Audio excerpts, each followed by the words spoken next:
Olá, boa tarde para vocês. Agora 12h53.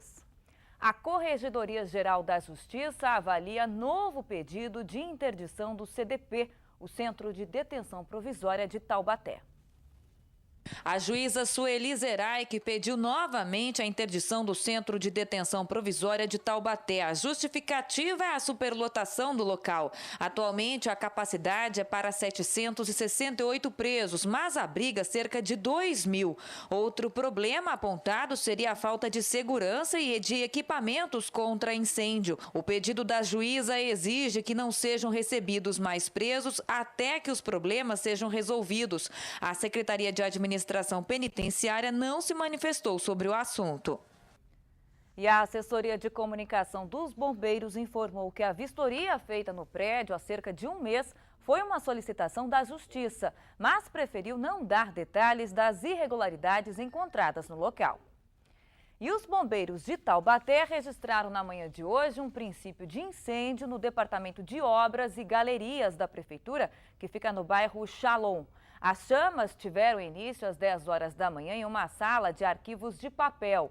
Apesar do susto, o fogo foi controlado rapidamente. Não houve feridos, mas técnicos da Defesa Civil vão fazer agora à tarde uma vistoria no local. E um caixa eletrônico foi alvo de criminosos em Lavrinhas na madrugada de hoje. O equipamento pertence ao Banco do Bradesco, que ficou totalmente destruído. Segundo a polícia, eram 2 assaltantes que, após a explosão, fugiram em um carro. A quantia levada ainda não foi informada pela polícia. Ninguém foi preso. E ontem a polícia prendeu 2 homens em São José dos Campos com materiais que seriam utilizados para arrombamento de caixas eletrônicos. Esse tipo de crime não para de aumentar. Até o mês de março, a região metropolitana do Vale já havia registrado 15 explosões a caixas eletrônicos.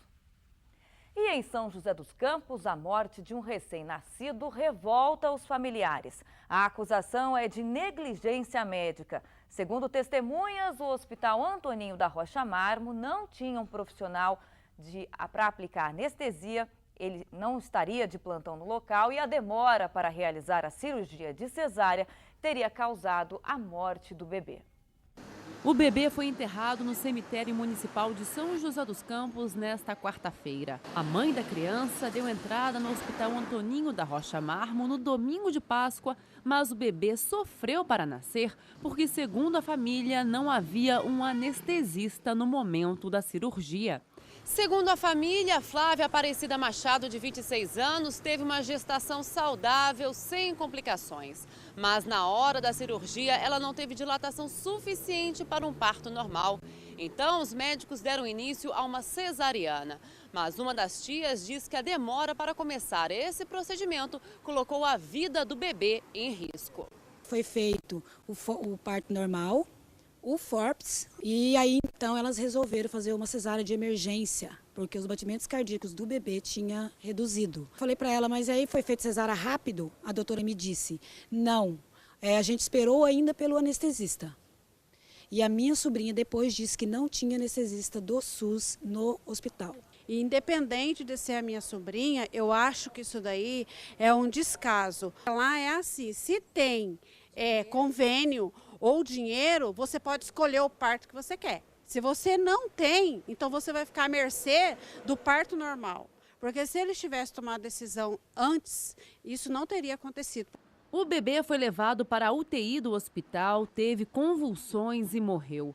Ele foi um bebê que teve uma gestação maravilhosa, saudável. Ele nasceu forte, 3 quilos e pouco, 51 centímetros. E ele tinha tudo para sobreviver, só não sobreviveu por falta de negligência médica. O Ministério da Saúde impõe aos hospitais públicos um limite de 30% no número de cesarianas. Esse obstetra explica que no Brasil faltam equipamentos adequados para fazer um parto normal com segurança e que esse tipo de procedimento requer uma série de cuidados da equipe médica. O parto normal ele não tem um tempo ideal. Ele pode demorar, às vezes, horas. Às vezes, em alguns casos, quando se interna uma paciente fora de trabalho de parto ou numa fase latente do parto, que a gente chama, onde ela já tem as dores, tudo, mas tem uma dilatação que não está ocorrendo de forma adequada. você pode demorar até de um dia para o outro de ocorrer isso, né? Então, é comum, às vezes, você ver histórias de pacientes que ficaram 12, 14 horas, viraram uma noite para conseguir ter o parto normal, principalmente no primeiro filho, né? E o parto normal, ele engloba uma série de exames que você tem que fazer, que você tem que estar monitorando essa paciente, né? Porque ela pode te dar algumas alterações que, com isso, você vai ter que indicar uma cesariana. Às vezes não tem como continuar o parto normal. Em nota, a direção do Hospital Antoninho da Rocha Mármore lamentou a morte do recém-nascido e disse que todas as condutas do hospital e dos médicos foram tomadas corretamente. E o Band Cidade vai para um rápido intervalo e, na volta, veja a previsão do tempo para as próximas horas. Agora, 12h59.